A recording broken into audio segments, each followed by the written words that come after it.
So my name is Ashley Massey. I am a systems specialist on the enterprise network side of things here at Corning. Been with the company since 2013. Started off as a field engineer, did some installation, testing, troubleshooting, that sort of thing. Also taught the Corning fiber installation class, which is a 3-day class, hands-on. You actually build a network, those types of things. For the past couple of years, I have been serving as the system specialist that's up there on my slides. And with that, I do more of the design side of things, helping people figure out what exactly they want to do with their networks, what kind of bandwidth they want, those types of things. Also teach a couple of classes in that capacity, the testing and troubleshooting, as well as the Corning fiber design class.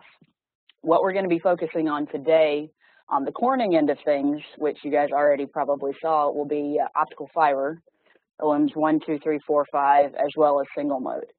And then, of course, Fluke will take over and they will give their presentation, and then we're going to open it up at the end so that you guys can ask any questions that you may have. So I'm going to go ahead and get started. And if there are any questions, you can feel free to post them throughout. The way I've got my presentation set up, I cannot see those questions. So Mark, if you would be so kind as to just, maybe raise a flag or something and let me know, or we can save them to the end. Either way works. But this is what we're going to cover. We're going to cover the definitions and basics to begin, as well as some factors that will impact the performance itself. Also going to talk about some fiber types, which is what most of you guys are here for, and then a couple of fiber offerings that we have. So we're going to start by just defining that. And fiber optics is a communication medium that is going to be used to transmit information. And that information travels in the form of light through high purity glass. Now, obviously, there are other mediums that can be used, but for our sake, we're going to be dealing strictly with glass. This is what a typical fiber optic system looks like. You have some sort of source, which is typically a laser, but there are other sources depending on what you're using, going through a connection point, through a fiber optic system, to another connection point, and finally to the receiver.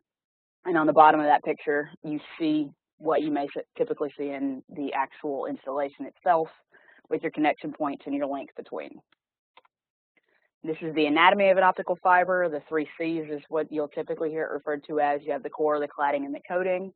Core typically runs 8.2 microns up to 62.5, depending on the fiber type. The core itself is solid glass, and that's where your light signal is actually going to travel. The cladding is also solid glass, and it's going to keep that light trapped inside of the core. However, because they are both glass, they cannot actually be separated. And that one is up to 125 microns. And that doesn't matter what size core you have. It's going to be 125 no matter what. And then you have the coating, which is actually a plastic or an acrylate, and that's going to be protecting that glass. And it's going to go up to 245 microns, 250, depending on what you're doing. Then we have the electromagnetic spectrum here. And at the far left, you see the UV spectrum. 420 is where the visible spectrum starts, runs all the way up to 700 nanometers. Once we exceed that, we run into the infrared spectrum. Now, while we are on this slide, we will go ahead and talk about the fact that the 700 nanometer wavelength, that is the longest wavelength that's still within the visible light. And that is why VFLs are red. It's because of the fact that they are able to extend the farthest distance, go through the most attenuation before you actually lose that signal. When we actually leave the visible and get into the infrared, you have the 850 and 1300 nanometer wavelengths, which are what you'll typically see in multi-mode, and then the 1310 and 1550 wavelengths are the typical wavelengths you'll see in single mode. You do have some specific application-based scenarios like the 1490, which is your FTTX, think downstream voice and data, or the 1625 nanometer wavelength is when you're looking at wave division multiplexing with single mode. And in that scenario, that would be trying to connect cities that are 70, 80 kilometers away. So you've got to cover a lot more distance. With the slide that we have up here now, this is total internal reflection. And basically what happens is that the light waves are traveling through the fiber, and the internal reflection is basically what is allowing those waves to stay within that fiber. And it propagates down to the end. It's picked up by the receiver and decoded.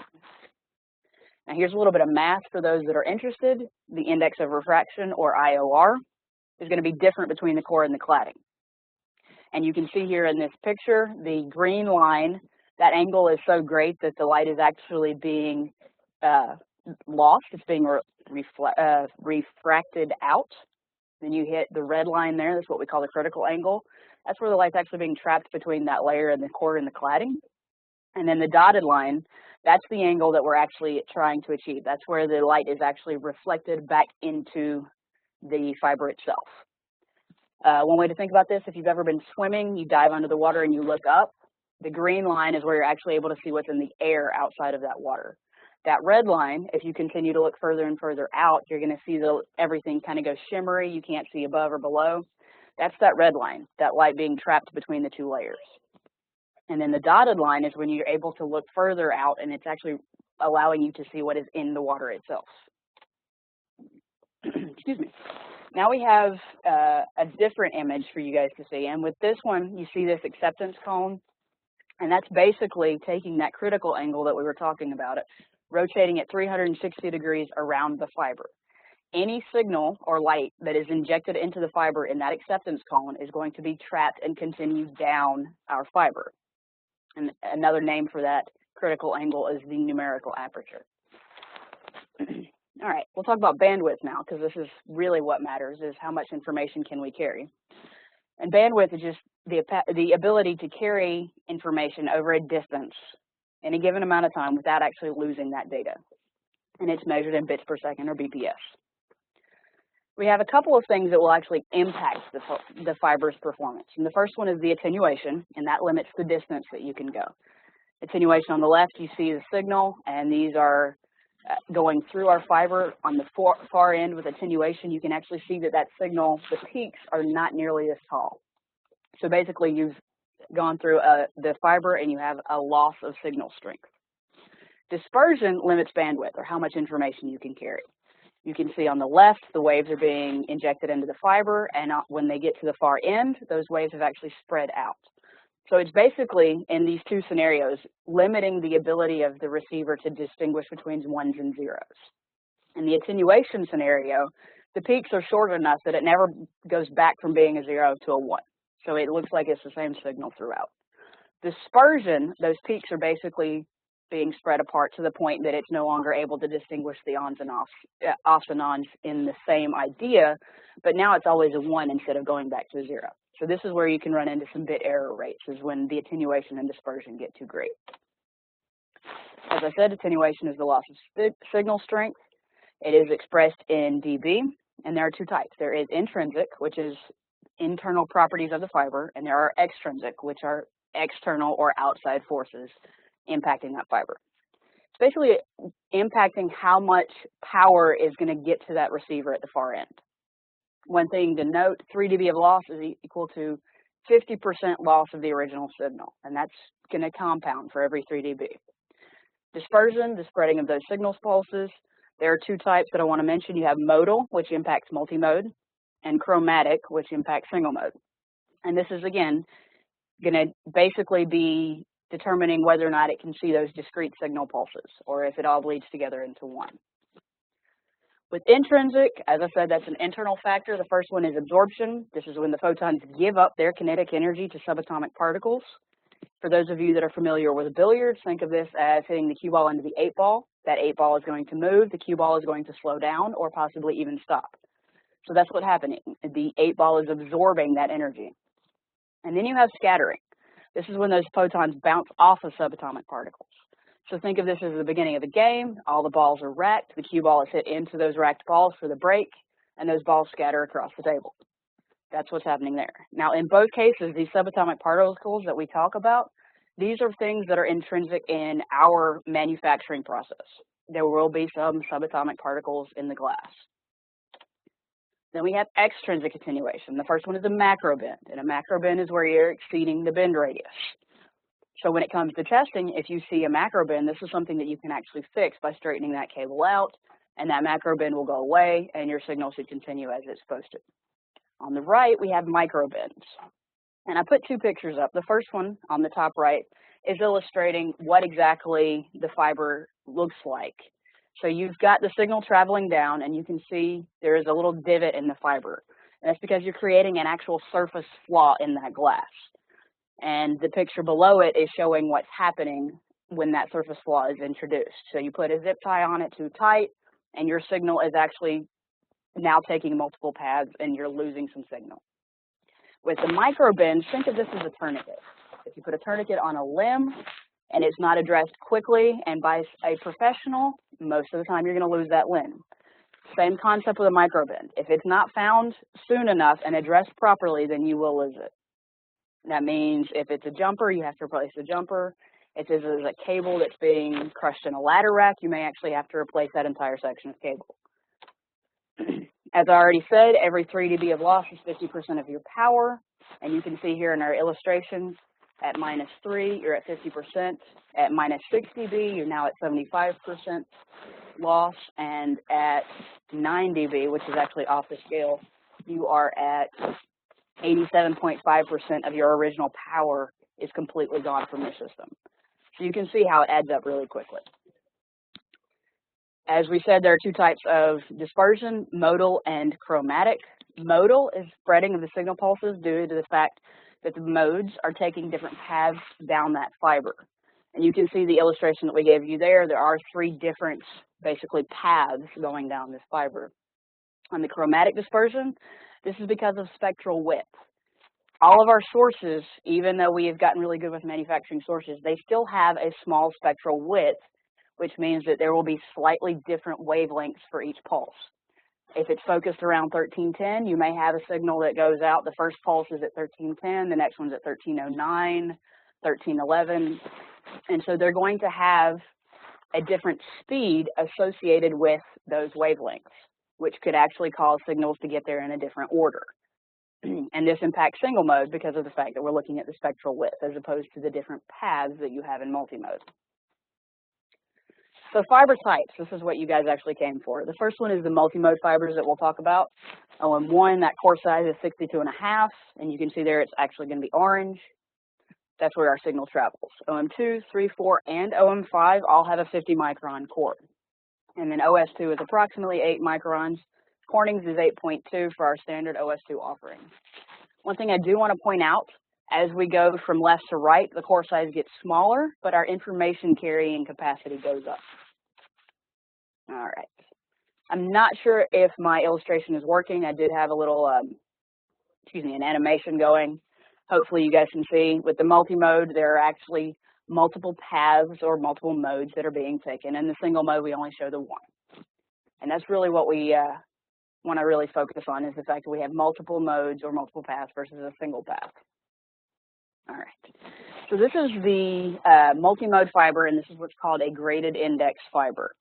As you can see here on the bottom left, this is basically the core having a different index of refraction based on where you are within that fiber. So as you are closer and closer to the core itself, we're slowing down that signal.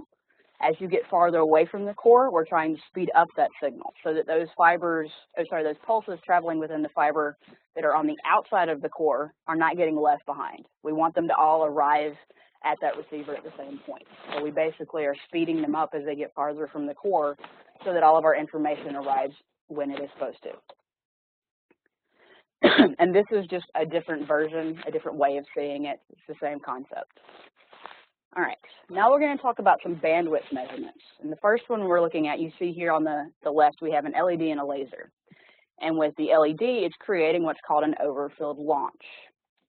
With the overfilled launch, it's actually focusing on LEDs because of the fact that you are actually injecting more light into the core than your core can accept. Your spot size is bigger than the core itself. Excuse me. All right. So that's OFO. And then you have the laser on the bottom, which is, you have the RML, and that's restricted mode launch bandwidth. And this is for measuring lasers when used with multimode fibers. And as you can see there, you're actually not dealing with the same concept. You actually are getting the entire spot size within the core of that fiber. So that's the two different ways that we have there. So first we're going to talk about DMD, or differential mode delay. And with this, you have the 50 micron fiber. We're focusing on OM3 with this, by the way. And we take a spot size of 5 microns, and we move it over for every 2 2 micron increments, which basically means that those pulses are going to overlap.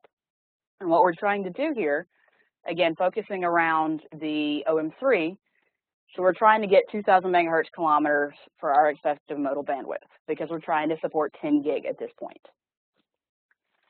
So this, using that single mode source that we talked about, 5 micron spot size over the 2 micron increments all the way across the core.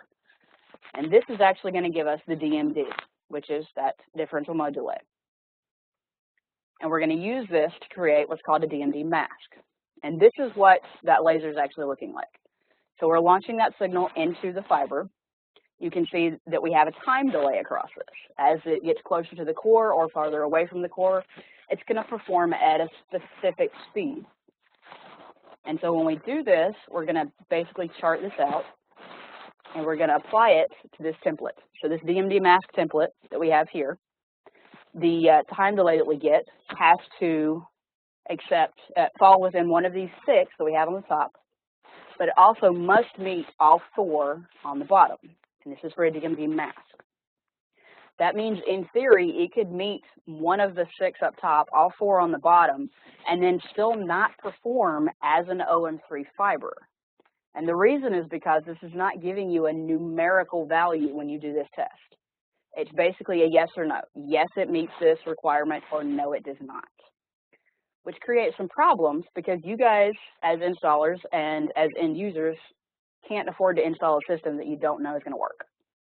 So Corning actually uses what's called effective modal bandwidth. And the little C at the end is for calculated, because we're actually going to calculate this. So the graph that I have up here, this is over 10,000 sources that are going to be used for the 10 gig requirement of 2,000 megahertz kilometer. And we took 10 random sources out of this. You have the hot inside, which is the number 1, hot outside is the number 5. And we're trying to basically say that no matter which of the lasers that you end up with, doesn't matter, any possible random combination, that our system is going to work. So what we do is we take those 10 lasers, same concept, 5 micron spot size that we're going to go across our core with. And the first one that we have up there, that's a hot inside laser. So that means closer to the core is where that signal is actually being injected into the fiber. So we get that time delay. Then we come behind it with another one, and this one is a mid-range laser. So it's not close to the core, it's not far away from the core, but we're going to do the same thing. We're going to run that spot size all the way across, and we're going to get another time delay. And you can see on the side there that we're actually giving you the bandwidth value. It's an actual numerical value as opposed to a yes or no. And then the next one we have up there is that hot outside laser. And we take whichever of those values performs the worst. And that is what we spec our fiber at. So the requirement is 2,000 megahertz kilometers. The worst case scenario performs better than that, which means that we can now use this as an OM3 fiber. If it performed worse than the 2,000 megahertz kilometers, we would immediately drop that down to an OM2 and compare it to the OM2 values. If it was all above the 4,700 megahertz kilometer, then it's immediately spec'd as an OM4 fiber. This means that if we wanted to scale it up, all we do is we compare the values, as opposed to with the DMD, with the yes or no question, it's not as easily scalable. You would have to go back and retest it to figure out if it does actually meet the OM4 requirements. So this is actually the only manufacturer that does this is us, it's Corning, which is why we're able to guarantee that 10 gigabits performance. And you can already see that we've got a little summary here on the bottom, basically comparing the fact that the DMD mask doesn't talk about whether or not you're getting a number. It's just a yes or no, pass, fail reading, doesn't allow you to scale. Minimum effective bandwidth, it's truly scalable because of the fact that you are getting that actual bandwidth capability and able to compare it to the standards. That's multi-mode. So now we're going to talk about single mode. And with single mode, you have 2 different ones. You've got a step index and a segmented core. And the step index, this would be just your normal OS2 fiber. A segmented core would be your leaf. I'm not sure if anybody's used leaf. Leaf is the large effective area fiber. This is, again, when you're looking at connecting cities. Most of what you're going to be experiencing in the field will be the step index. And that's because of the fact that it's only one mode or one path, So we don't need to speed it up or slow it down because it's not being left behind by any of the other modes because there aren't any other modes within that.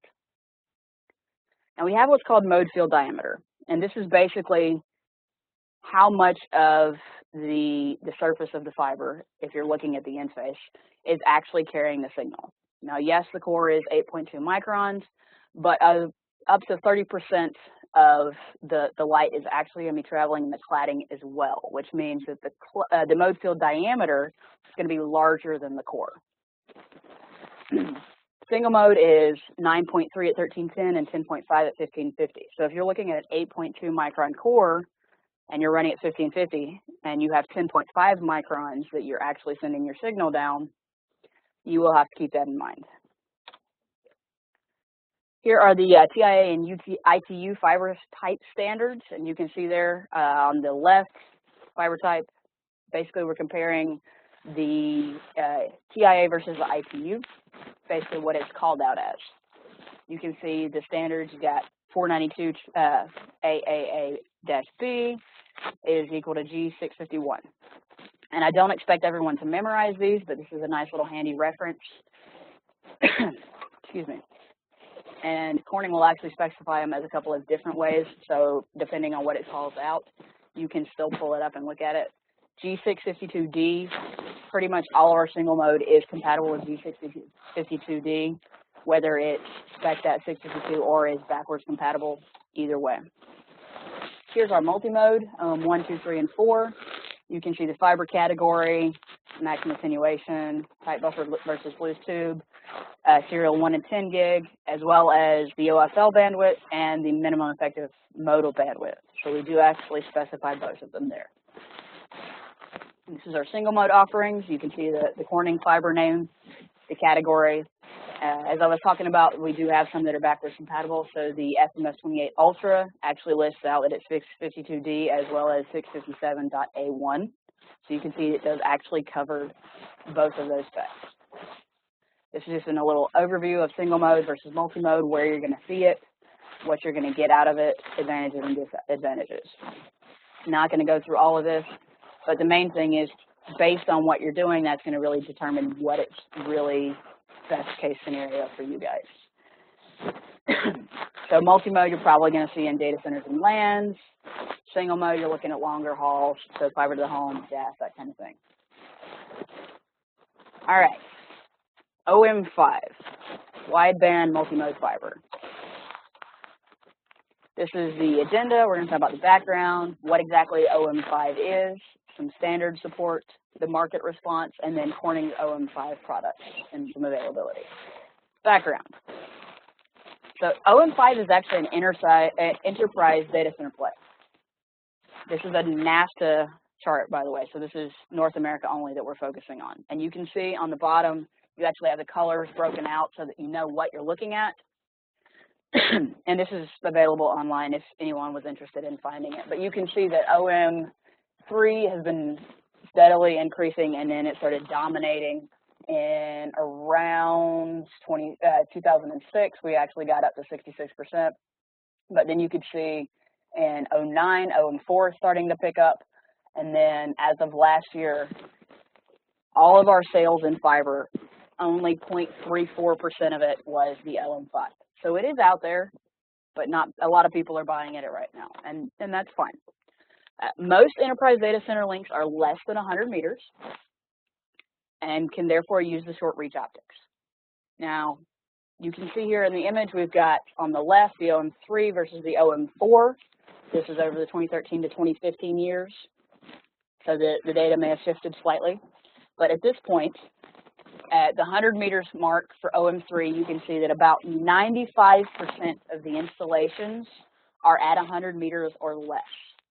And with the OM4, about 90% is actually at 100 meters or less, which means OM3 or OM4, either one, 100 meters is more than sufficient to meet their needs. So wideband was actually base optics is at 40 and 100 gig, utilizing the multi-mode fiber, created that need for OM5. The first one that we have up there, that's the serial transmission at 1 and 10 gig. Then we jump down to the parallel transmission at 40 or higher.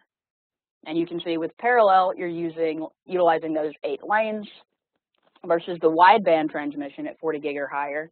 You're still using 2 lanes, but now you're sending 4 signals across each lane and then having to decode that.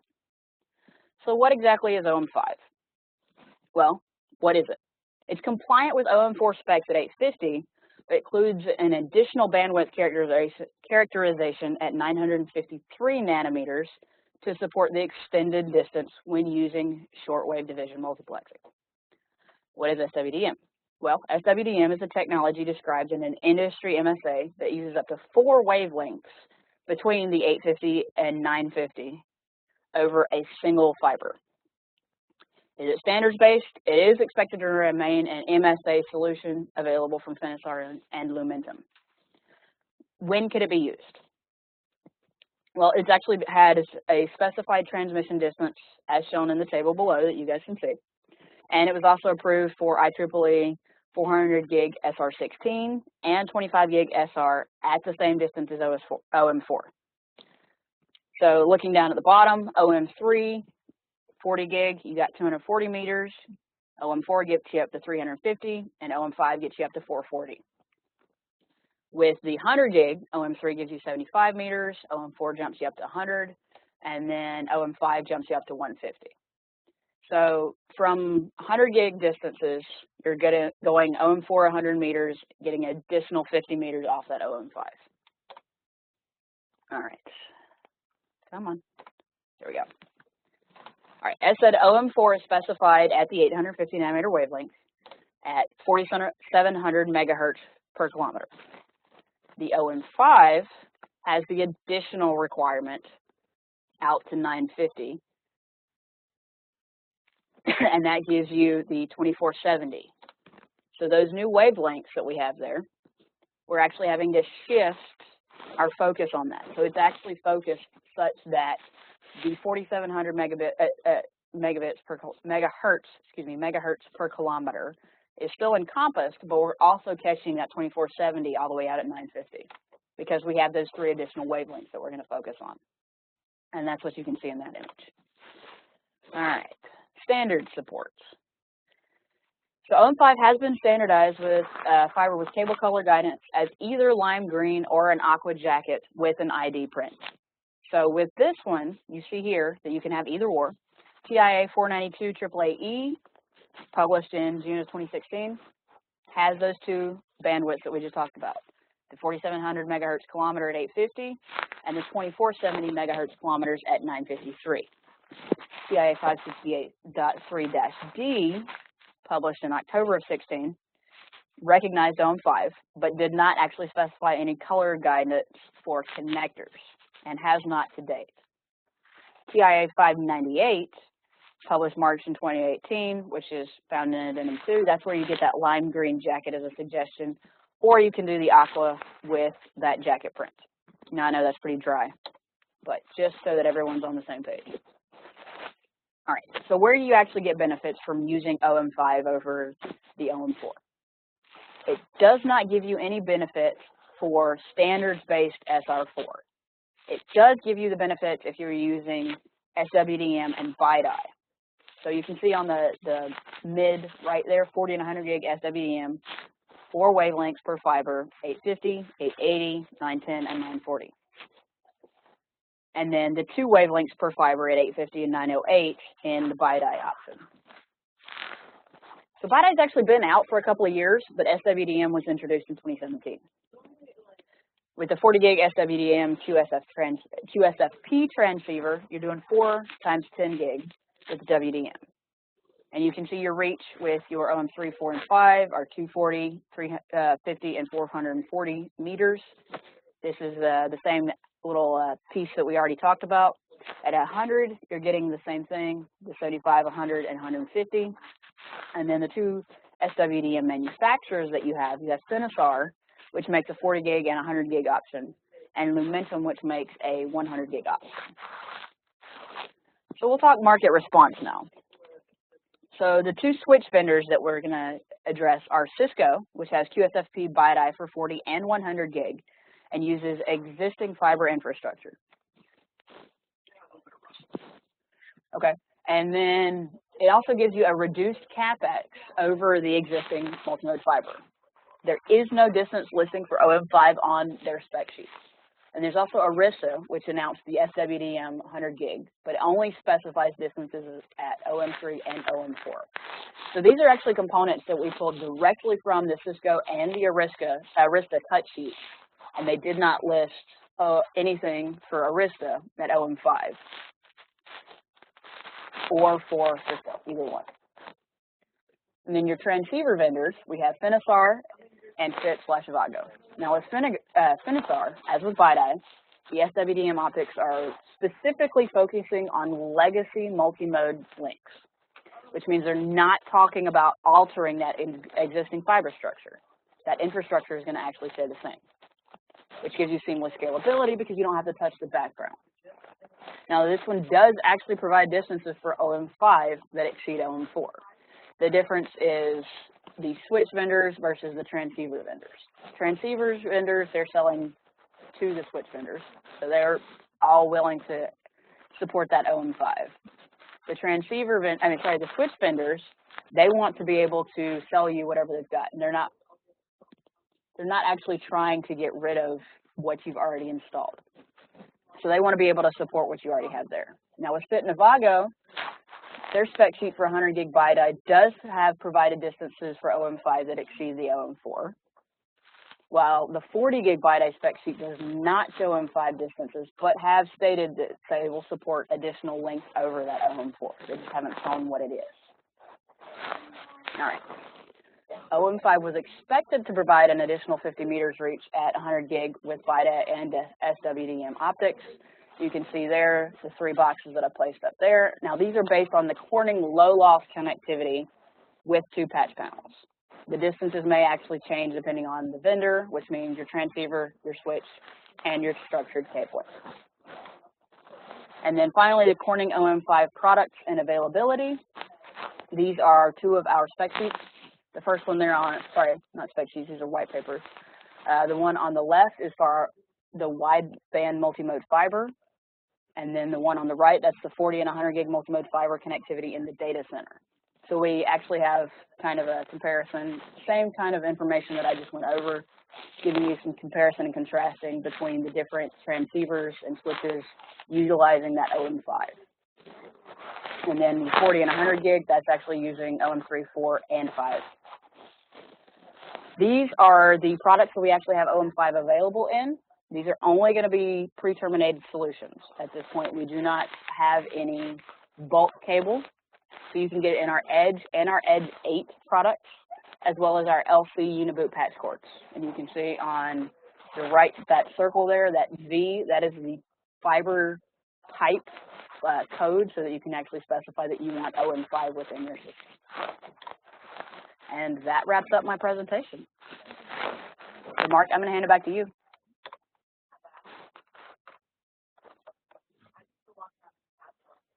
Thank you, Ash. So please. And I'm looking at everything we can do to stop it, but it just seems very persistent. So I don't know if it's some kind of noise that's getting on the line or what it is. I think it's gone now. So I don't know, Ashley, if it was coming from your end, but I don't think you were eating a bag of potato chips while you were talking. But I think you're still on, so I'm not sure what it is. It's some sort of weird interference that just sounds like rustling. And by the way, I'm really sorry about that because it distracted from the chapter that I haven't sat through in a while. So thank you very much. That was a lot of information, and I really appreciate you sharing it with us. I'm going to now jump on here and let's see about showing you guys a little bit about testing. You can't, of course, have a cannot have a meeting like this without Fluke Networks on it, without a little bit of talking about test equipment, but I'm not going to spend too much time on it. But one of the things that we've noticed, since this is a more basic class, is that we have a lot of people out there that are pretty new to the fiber world and are kind of interested in, what are some of the basics about testing equipment? What do I want to get if I need to do testing? So let's see. What do we see here? Okay. So I'm going to talk a little bit about lost budgets and technologies, something that Ashley talked about a little more than I will. I'll talk about contamination, cleaning and inspection, and then we'll talk about different classes of testing tools. There are different companies that make different kinds of testing tools and are definitely the ones who can help out with this. Let's see, I want to stop sharing for a second here because I got something weird going on with my monitor. So let me try one more thing here so I can see what's going on. There we go. I think that's what I want to do. There we go. All right. So moving right along, one of the things I wanted to talk about a little bit was over time that as applications have increased in performance, lost budgets have gone down, and this graph just gives you this table gives you a very quick demonstration of, back when you were running 100 megabit over OM3 fiber, you had 4 dB of loss budget. And as Ashley pointed out, loss is what happens the longer the fiber gets, the more connectors you put in, the more loss you get. 4 dB, that's a pretty, that's pretty generous. There's a lot of room to work with there. But as we come down to some of the higher speed networks and all the way down to 100 megabit networks, 100 gigabit networks, you get down to a loss budget of 1.8 dB. Well, you might think, well, that's definitely a lot tighter than a 4 dB budget, but how does that compare? Well, let's look at this for a second and say, well, if I look at some, typical loss values for connectors and for fiber on OM3, a typical loss is 3 dB per kilometer.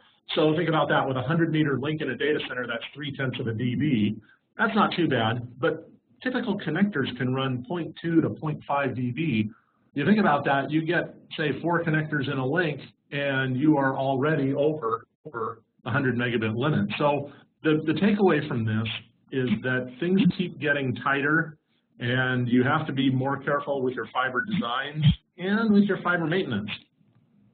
The biggest problem that we see that customers run into is fiber contamination.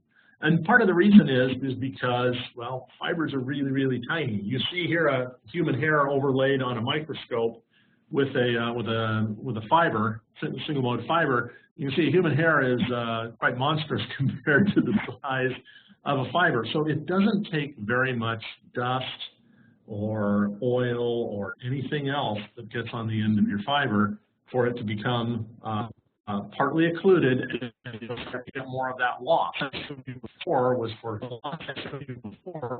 clean fiber and clean connectors. You add a little bit of dirt or a little bit of moisture or anything else to that, and it gets a lot worse. So that's why contamination is the #1 cause of failure. We're #1, the good #1. Fiber failure is not really what you're that I pulled out of a bag, and I thought it'd be kind of interesting to see. So this is when I got it out of the bag and pulled off the dust cap. It's pretty clean, but it's not really all that clean. And that's one thing that I've learned over time is out of a new fiber is as clean as you might think it would. And it's not always as clean as you might think it would be. Because it has a dust cap on quality doesn't mean it's not going to be perfect. It doesn't mean, or doesn't mean that it's going to be perfectly clean.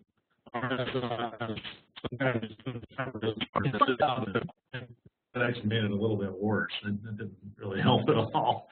And then I did the old wiped it on my shirt. That actually got it a little bit better, but you can see if you look in there, on the cladding, you can still see the dirt particles. And one of the problems you get is when you get a dirt particle on the end of a fiber, it will tend to migrate around. That's one problem. So it could migrate right in front of the actual core of the fiber, and once again cause blocking or other problems with the light trying to come through. The other thing that you can get is it may migrate from the patch cord that you just plugged in into the port of the device and then kind of be stuck there forever. So that's one reason why you want to be clean. So I just took one click of one of our click cleaners and I hit it with one little piece of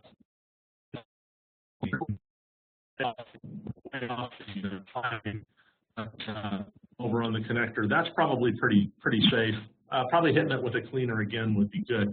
But you can see that really the only way to get these things clean is to use some sort of a cleaning device. The whole idea of cleaning with fiber, there's really a couple of steps and one decision point in it. The first thing you should do is you should inspect the fiber and make sure that it's good clean. If it is clean, you don't have to do anything else. Go ahead and plug it in. If it's not clean, then you should clean it. Go back and inspect it, make sure it's okay. It should be, and then you're done.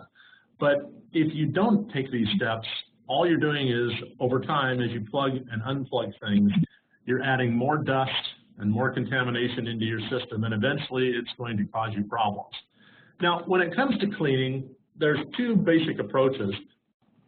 Dry cleaning, which is frankly easy and fast because these click cleaners, and they're available from a variety of vendors. We definitely prefer you buy ours, but you don't have to. And then there's also wet cleaning, which is good if you get into any sort of contamination like oils or liquids or anything else. A lot of people think that alcohol makes a good cleaning solution. Actually, it really doesn't. And there are products out there. We make a solvent pen, and as I mentioned, other people make those as well. Those are what we would recommend to use if you think it's that dirty. But in general, if you do the dry cleaning, you're probably going to solve about 90% of your problems. Wet cleaning, dry cleaning is not taking it off, and wet cleaning is recommended. So those are the two things. Now, as I mentioned, dry cleaning solves most of the problems, and I'd like to share with you a practice that we saw at a customer site where they have lots of fiber optic there. And what they did was they just installed those little click cleaners that I showed you, that they put a little Velcro on the back of them and then just stuck them on every rack so that anytime somebody disconnected a fiber optic cord out of a patch panel, they could clean it and then put it back in. Now, they should inspect it, but not everybody does. But with this, at least, there was no excuse for not cleaning it before they put it in. You just take the fiber, you click one end into the cleaner, you make a quick click, and then you plug it in, and you know you've at least made a pretty good effort at cleaning. But let's get back to inspection. There's really three kinds of inspection tools out there. There's the good old fiber scope or fiber microscope, which is basically just an optical tool. There are fiber. The advantage of a much better display, it's a lot easier to see because it's a little video display. It's also much easier to see inside bulkheads because you can get tips that allow you to stick the camera itself, which is the object on the right, into the bulkhead, and you can actually see if you've got a clean bulkhead. So that's probably what we'd recommend. And then at the high end, you've got automated versions of cameras, and what they'll do is they actually use an IEC standard for contamination to tell you whether it's clean or dirty enough to pass the standards, and it gives you a pass or fail. So as you can see, this one says fail on it. If you look at the little red spots on the screen, it identifies here are the things that are not up to standard, not up to snuff, and are probably going to cause you problems. The other thing these inspection tools do are they help you document the fiber end faces. And while that may seem a little maybe over the top, a little OCD, I remember talking with a contractor who worked in the data center of a large retailer, and he documented all of the fiber end faces after he cleaned them and installed them, and he said what it did for him is when he went back and looked at the fiber end faces after somebody told him something was failing, he could tell that somebody had been screwing around with it. They'd unplugged it, they'd done a poor job of looking at it or making and cleaning it, and he could figure out what went wrong pretty quickly by comparing the before and after photos from his documentation. So not a bad idea, and if you're really into performance and you want to prevent any problems in the future, documenting your fiber end faces is a good idea. All right, so those are your inspection tools. Now let's talk about troubleshooting. Ashley was explaining if you bend the fiber too much, the light can actually come out because it'll be coming through the cladding. And to take advantage of advantage of that, there are tools out there called fault locators, which put a, well, she probably would have a more technical term, but I like to say it just bounces around a lot in the cable. And if it finds a way to escape, it will, and it can be quite visible. You can see actually here is a cable that is actually the core, I believe in this one's probably broken inside the cable, and it's very, very easy to see because the light will escape through the cladding and the coating around it, and you can easily see where the problem is. It's also a great way to see connectors that are not aligned properly because they'll glow. And so for a few $100s, you can have a tool that will show you like tight bends, breaks, bad connectors. Now the problem with this, of course, is that if your fiber is buried in a conduit somewhere or it goes up through the ceiling, you actually visually have to see the fiber to see where the problem is. And so it's not always the exact right tool, but in a data center or for looking at patch cords, it's pretty handy. The next step up is optical power meters. And what those do is they measure the power level of the signal coming into them and expresses it in dBm. And so you can see that, you know, a milliwatt equals 0 dBm. So how would you use something like this? Well, the first way you can use it is basically if you've got a link between, say, your core switch and one of your switches out on the network that's a fiber link, you can pretty easily just plug it in to the near end. And if it fails, in other words, if the output level is too low, you know there's something wrong with the near end switch. You probably need to replace an SFP. If that passes and you plug it into the far end and the signal's too weak, then there's something wrong with your cabling, and you can call your contractor to come out and fix it, or use a different one if you happen to have a lot of spare cables in your link. And if they're both okay, then there's probably a problem with the switch. So they're good for some very basic diagnostic sorts of things. Oh, yeah, so I was showing you moving it to the far end. All right, the other thing you can do with a power meter and a light source is actually measure the loss on the fiber and figure out if it is acceptable for the technology that you're trying to run. And the way you do that, it's kind of like the way you do a scale. You set a reference, and that's your 0 point. And then from there, you actually attach the fiber under test and measure the loss and the there's a lot of it's a little more complicated than it sounds, but actually it's really not that hard. But one of the things that we show in this example here is how you set that reference. And a lot of people think that you need to do it with your launch and receive cords, and that is actually not the right way to do it. The one cord method that we show here is actually the correct way of doing it. And if you go read we just posted a blog. The last method is more accurate than setting the reference with the launch and the receive cord. And you can see here, this is basically from that article. I won't go into it right now because there's some math involved, and you know, it's kind of early in the day for math, so let's not go into it. But in this case, we measure minus 10 dBm at the reference. Then we attach our fiber under minus 11.5. So the calculated loss of the link is minus 1.5 dB. All right, so that's what you do with a light source and a power meter. And those will run you a few $1,000s. Next up on the list is fault finders. And what those do is you can plug those into a fiber and they find the cable length, which is very handy. So for example, you've got a 1.5 kilometer cable running across your campus from one side to the other. You hook up one of these and it tells you that that cable is 300 meters long. Well, then you know it's probably broken. It's not, there's nothing else wrong with it that won't be fixed by fixing the break in it. Well, hopefully at least. But that's the first thing it'll tell you is the length of the cable. It will also tell you the distance to major events in the cable. So it can see things like jumper cables, patch panels, and that sort of thing. And you can set limits to it that if it sees an event that's too large, where there's too much loss or too much reflectance, it'll tell you the distance to that problem, and now you know where to go and look for it. Because it's usually going to be a patch panel, and frankly, it's usually going to be a dirty patch panel that's going to be your problem. But sometimes you do, you get, as they like to call it, backhoe fade, where you've completely lost your fiber entirely. And these run a few $1,000s as well. And the top of the heap for troubleshooting equipment is your optical time domain reflectometer, or your OTDR. What these do is these take advantage of a lot of the properties that Ashley explained earlier. And one of the properties is that if a pulse going down the length of a fiber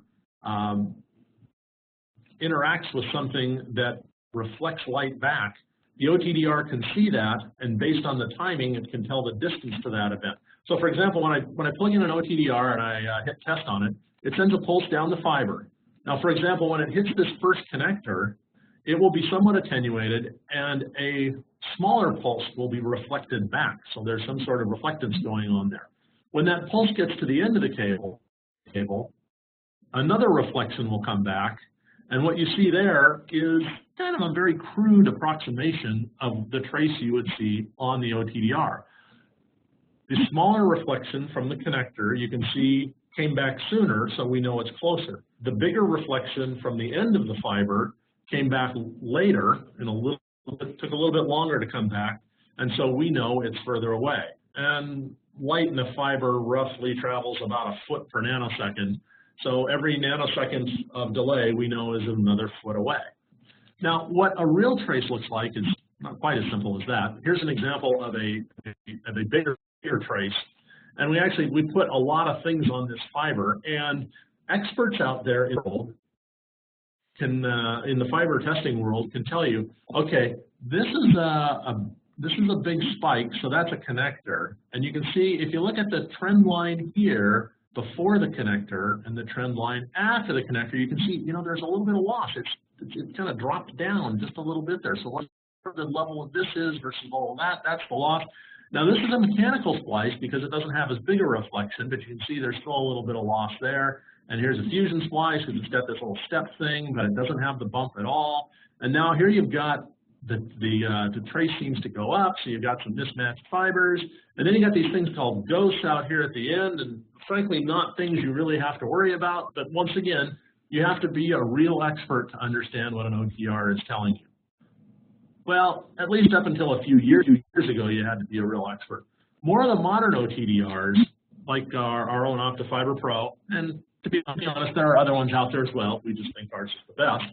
They automate the setup. I didn't even go through all the different things you can set up, like the pulse width and the averaging and other things. A few pulses down the fiber, it gets an idea of what it looks like, and then picks what it thinks are the best pulse width and averaging and other parameters to shoot that fiber for you. The next thing it does, which is really helpful for guys like me, is it gives you a graphic interpretation of the events. So you can see here, it just shows a diagram of the fiber. It knows where the connectors are, and you can touch any one of those connectors. It'll tell you what it is, whether it's a connector or a splice. It'll have pass and fail limits, so it will tell you, yeah, that connector is above the limit of what it should be. And then it'll give you an overall loss for the link and an overall loss for each part along the link. So if you need to go out and diagnose, look, I got to get down to 1.6 dB of loss so I can run my 100 gig Ethernet over it. Well, it'll tell you where what each connector and splice is contributing to the loss, and then you can go out and fix the ones that are the worst.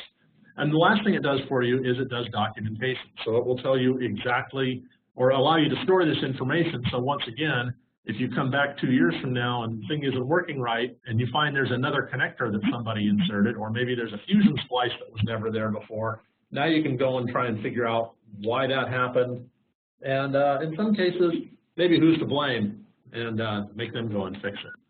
So that's it. That's a quick overview of all the equipment that's out there. We've got a few minutes for questions left, so I think I'm going to switch over, and let's see if we can, bring up some of the questions here. What do we got in terms of questions? Now let's see. Anybody asking any questions out there? If you have any questions, now's a good time to ask them.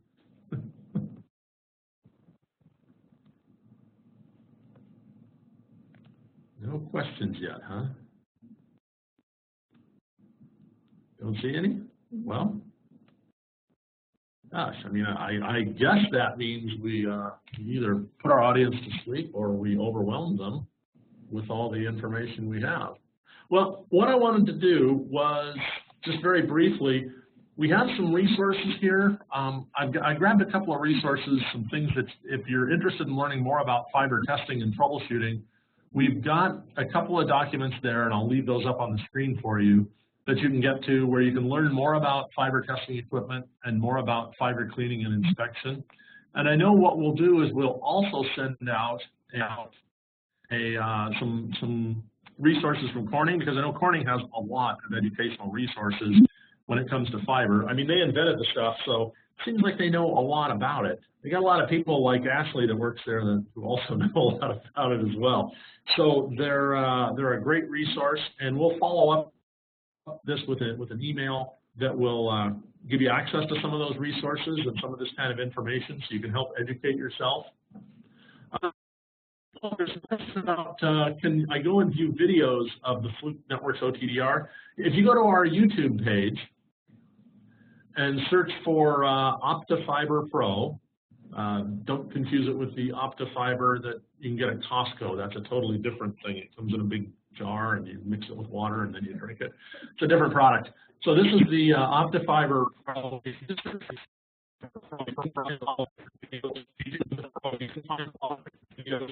We've got training videos and some troubleshooting videos that show some tips and tricks for using it. So, and I think with that, yeah. So we will post a recording of this event so that you can show your friends and let them see it. And I think, was there one more question that came up? Once again, I apologize for a couple of the sound difficulties. I don't know why WebEx decided not to work properly, but we'll see if we can fix those before our next event. Well, I think with that, I think we'll just leave it here since it's 1 minute before the hour. We'll need to go. Oh, there is one question. Is our fiber jacket colors a sure way to ensure that you're getting the right color? Ashley, were you going to jump in on that? Yes. Ensure you're getting the right type of fiber. Yes. So can you guys hear me clearly, Mark? Yes. Okay. Unfortunately, no. And the reason is because of the fact that if you want to buy a specific color of a specific fiber, we will sell it to you in any of the 12 standard color offerings, as will most other manufacturers. The key, so if you see a fiber in the field and you see that it's Aqua, it is a good idea to assume that it is either OM3, OM4, or OM5. But the big thing is that you're going to also have to check that print statement. There are scenarios, especially if you're dealing with a secure scenario, whether it's a government, federal, whatever you have, that will actually use the colors to identify like a security clearance level or a different network or things like that. So while it is a good rule of thumb, it is not a guarantee that having one color is going to guarantee you have that specific fiber type.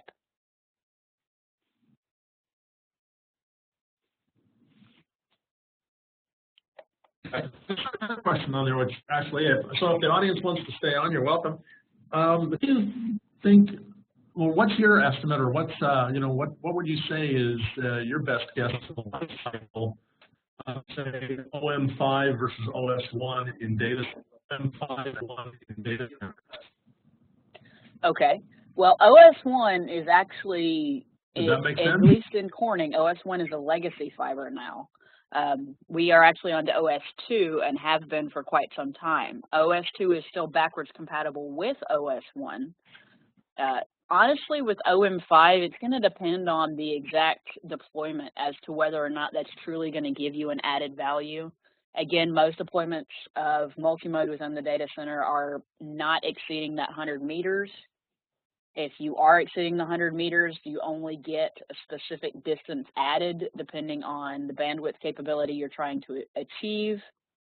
So I would suggest really dialing down and figuring out why you're going with the OM4 or the OM5 and see if that choice is right for you, or if the distance is going to even exceed what OM5 would actually give you. And so you're still going to be forced to go into the single mode realm as opposed to working within multi-mode.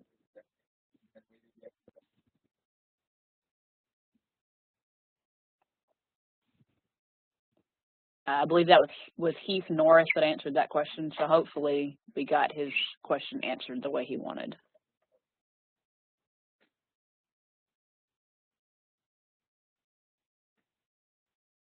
And Mark, I believe there's a question there for you. Can you elaborate on the best fiber cleaning solution?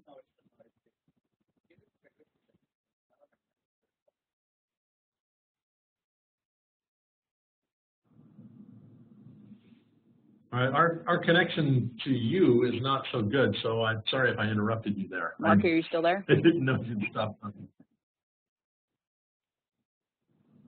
There is a question about fiber cleaning, and yes, can you hear me? Yes, you're good. Okay, thank you. Yeah, you know, on the fiber cleaning solution, the best fiber cleaning, well, I'm not sure when they say solution, do they mean the best fiber cleaning answer or the best fiber cleaning liquid? Sorry, I'm trying to figure that out. In terms of a solution, if you're just talking about the liquid, I don't know exactly what is in the stuff that they sell as fiber cleaning solvents. And then, as I mentioned, there are different vendors who make different products. I have no reason to believe that one is better than any others. But those actual fiber cleaning solutions, I would recommend one of those that's designed specifically for that. For example, isopropyl alcohol can have contamination and water in it that can leave things behind, and they can also attract dust by leaving a charge. That's one thing that if you get a purpose-built solution for cleaning fiber, that they won't do those two things. They don't leave anything behind, and they don't attract any dust. If you're asking for what's the best process for cleaning fiber, as I mentioned, dry is great for removing dust. The click cleaning pens are great for that. The wet is better if you have some sort of contamination. But, you know, I'm kind of reminded of, you know, what's the best exercise? The best exercise is the one that you will do, right? So if you don't like running, running is a bad exercise for you. If you don't like weightlifting, then don't weightlift, try running. And I think it's the same thing with fiber cleaning, is you should use the one that you will use. And that's why those click pens, because they're so quick and convenient, they literally take a second or two to clean a fiber.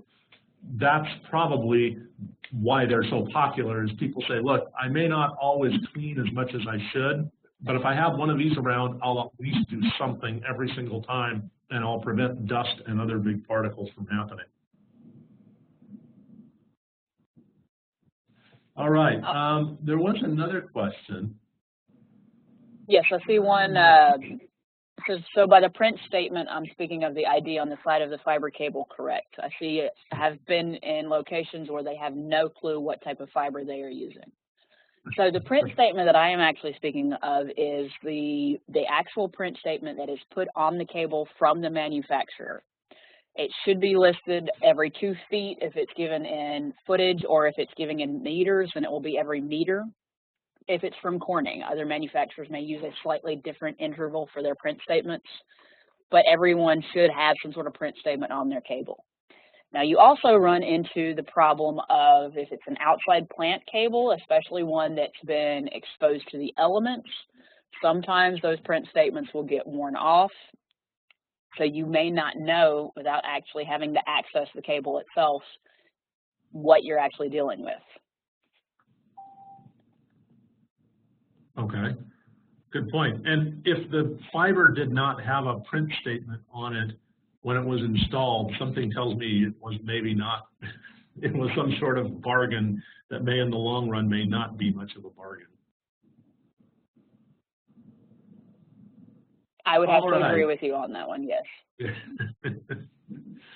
Okay, I think we've gone through all the questions now, so I think we're going to let everybody go. But thank you very much for attending. Thank you, Ashley, very much for talking to our audience and giving such great feedback.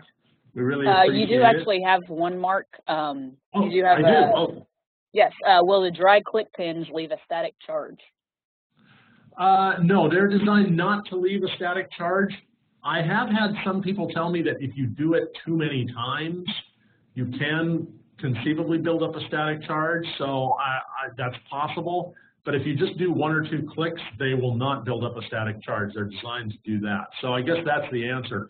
If you end up with a fiber that you have to, keep doing it over and over and over again, you either A, there's maybe it's actually pitted or something, or B, there's some kind of oil that the pen can't get off, and you should stop using the pen and switch to a solvent cleaning so that you don't, end up doing 20 or 30 clicks. And besides, that gets expensive because it's only a couple of cents per click, but at some point you're wasting money and not cleaning anything. So that's my answer on that one, is for a few clicks, don't worry about any static charge. If you need to do more than a few clicks, you can avoid even having to worry about that by doing a wet clean.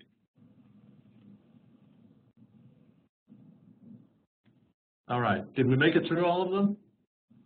All right, I'm getting the thumbs up that all the questions have been answered. All right, well, hey, thanks very much. You've been a great audience. Thank you, Ashley. We really appreciate having somebody with your level of expertise and experience on the line. And with that, we're going to say goodbye. Goodbye.